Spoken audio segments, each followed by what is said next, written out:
प्यारे बच्चों, अब हम 7वीं क्लास में एक चर वाले रैखिक समीकरण में अगली प्रश्नावली हमारी 2.3 उसको करेंगे आज। लेकिन यहाँ 2.3 सब प्रश्नावली समझाने से पहले मैं कुछ बातें समीकरण से संबंधित आपको एक बार फिर से क्लियर करूँगा, जैसे आपने पिछली क्लास में पढ़ा हुआ है। लेकिन फिर से आप ध्यान दें, समीकरण को हल करने से पहले इन बातों को सीखना ज़रूरी है। ध्यान रखना होगा आपको कि जब हम किसी चर को किसी दूसरे चर में जोड़ते हैं तो किस प्रकार से उत्तर हमें प्राप्त होता है। जैसे किसी संख्या के चर के साथ अगर कोई संख्या आगे नहीं लिखी हुई है तो इसका मतलब है कि उसके साथ गुणा में एक संख्या है एक जो है वो प्रत्येक चर के साथ गुणा में होती है। हर एक संख्या के साथ गुणा में एक संख्या होती है, वो है एक। तो ये एक एक्स है और ये जो उसके साथ हमें जमा करना है ये भी क्या है, एक एक्स है। तो वास्तव में ये भी एक एक्स है और ये भी एक एक्स है। दोनों को जब हम जोड़ेंगे तो हमें उत्तर में प्राप्त होगा एक और एक दो। संख्या आपस में जुड़ेंगी, चर समान रहेगा, चर समान रहता है और संख्या आपस में जमा या घटा हो सकती है। यहाँ पर हमें ध्यान रखना है कि अगर चर समान ना हो, जैसे एक चर हमारा x है 2x और दूसरा हमारा y है, तो अगर चर समान नहीं हो, अलग अलग चर हो, तो हम उनको जमा घटा नहीं कर सकते। इस तरह से हम इसको जमा नहीं कर पाएंगे। अब एक चीज़ और कि मान लिया 3x है और उसमें से घटाना है 2x, तो ये संभव है क्योंकि दोनों में चर बिल्कुल समान है। इसमें भी चर x है और इसमें भी चर x है। तो संख्या, इसमें संख्या 3 है x के साथ, इसमें संख्या है घटा 2। तो हमें उत्तर 3 में से जब 2 घटाया जाएगा, घटा 2 के साथ करेंगे तो हमें क्या प्राप्त होगा, 1x। तो 1 मैंने कहा लिखने की आवश्यकता नहीं होती, तो हमें x प्राप्त होगा। इसी तरह से 7x जमा में 3x, इसको जोड़ेंगे तो क्या प्राप्त होगा हमें, फिर से समान है, x x है तो जमा कर सकते हैं। और 7 और 3 जुड़ के क्या प्राप्त होगा हमें, 10x। एक और चीज़ ध्यान दें, यहाँ पर हम कई बार हम गलती करते हैं कि 5x जमा में 3, यहाँ पर हमें क्या उत्तर प्राप्त होगा।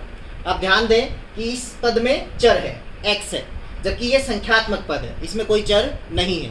तो इनमें क्योंकि समान नहीं है, इसमें चर है उसमें चर नहीं है, वो संख्यात्मक है ये चर है, इसके साथ संख्यात्मक दिया हुआ है, इसके साथ संख्या भी है। तो चर वाला जो पद है हमारा वो किसी संख्यात्मक में जमा या घटा नहीं होगा, तो हम इसको जमा नहीं कर पाएंगे। यहाँ हमारी जमा आप नहीं करोगे, ठीक है। जिस तरह से ये संभव नहीं था वैसे ये भी संभव नहीं है। अब एक चीज़ और देखो, गुणा संभव है। गुणा में इस तरह का नियम नहीं है, गुणा हम कर सकते हैं। जैसे 2x को गुणा करना है 3 के साथ, तो गुणा संभव है हमारी। कैसे करेंगे गुणा, ये जो संख्या है ये संख्या के साथ गुणा होगी, तो 3 दूनी 6 और x हमें x ही रहेगा हमारा, इस तरह से प्राप्त होगा। इसी तरह से मान लिया 5x को भाग करना है या बटे में 5 लिखा हो तो भाग भी संभव है हमारी। 5 से 5 संख्या से संख्या कट सकती है और उत्तर के रूप में हमें x प्राप्त हो जाएगा। तो क्या किसमें जुड़ सकता है, कैसे जुड़ता है, इन चीज़ों का ध्यान रखकर हम ये प्रश्नावली 2.3 जो है इसके समीकरण हल कर पाएंगे। बेटा अब हम क्या करते हैं, इसका पहला सवाल प्रश्नावली 2.3 का हल करने की कोशिश करेंगे। तो यहाँ हमें समीकरण हल करने के जो नियम है उनका पालन करना है पूरी तरह से। यहाँ पर हमारा बाईं तरफ 3x है और ये जो 2x एक और चर है वो दूसरी तरफ है, बाईं तरफ है, दाईं तरफ है सॉरी, तो उसको हम बाईं इधर ले आएंगे अपने। कैसे लाएंगे, वो जमा का है तो इधर की तरफ लिखेंगे तो वो घटा का 2x लिखा जाएगा। चर हमारे एक तरफ ले आने चाहिए हमें, ताकि उनको आपस में जमा घटा हम कर पाएँ। और संख्यात्मक जो पद है उनको हम दाईं तरफ ले जाएंगे। इसमें कोई संख्यात्मक पद था ही नहीं बाईं तरफ, तो हमें ले जाने की आवश्यकता भी नहीं है। दूसरी तरफ हमारा 18 बच गया है हमारे पास। तो यहाँ 3x घटा 2x, जैसे मैंने पहले आपको सिखाए, संख्या में से संख्या घटेगी, दोनों समान है, चर x x ही है, तो 3 में से 2 घट के हमें 1 प्राप्त होगा और x हमारा बचेगा। 1x 1 लिखने की आवश्यकता ही नहीं है, तो x प्राप्त होगा सिर्फ, बराबर 18। तो इस तरह से x का मान हमने निकाल लिया। तो पहले सवाल के बाद जो बाकी 4 सवाल और हैं 5वें सवाल तक, वो आप अपने आप अभ्यास करेंगे, बड़ी आसानी से कर सकते हैं अगर आपने पहले सवाल को ध्यान से समझा है तो। अब हम इसका छठा सवाल देखते हैं। छठे सवाल में थोड़ा सा चीज़ें ध्यान रखने की हैं।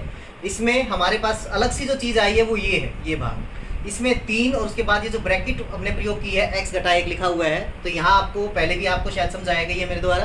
अब फिर देखो कि 3 का जो संबंध है इस ब्रैकेट के साथ कोई निशान ना होने के कारण गुणा का है।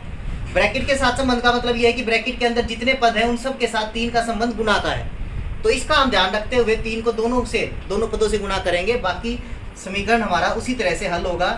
अभी हम हल नहीं करेंगे, सभी पदों को उसी प्रकार से लिखेंगे। पहले इस कार्य को 3 को x से गुणा करेंगे 3x, फिर 3 को घटा 1 से गुणा करेंगे तो घटा का 3 प्राप्त होगा, और उसके बाद जमा का 7। उसके बाद अगला कार्य मैंने आपको बताया था, जो चर हैं उनको एक साइड में बाईं तरफ और जो संख्यात्मक पद है उनको दाईं तरफ हमें करना है। और जब पक्ष बदले जाएंगे तो निशान भी बदले जाएंगे।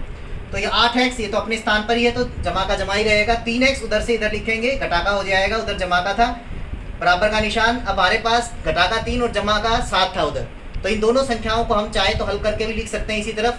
ये हमें 4 प्राप्त होगा, घटा का 3 जमा का 7 हमें 4 प्राप्त होगा जमा का, और जो इधर जमा का 4 है वो उधर जाके घटा का 4 हो जाएगा।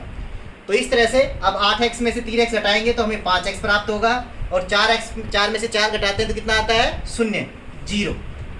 तो यहाँ अब x का मान निकालने के लिए अगला काम हमें क्या करना है, जो 5 यहाँ गुणा में है उसको उधर भाग में, तो 0 के साथ जब 5 भाग में जाएगा तो हमें पता है 0 को किसी भी संख्या से भाग किया जाए उत्तर हमें 0 ही प्राप्त होगा।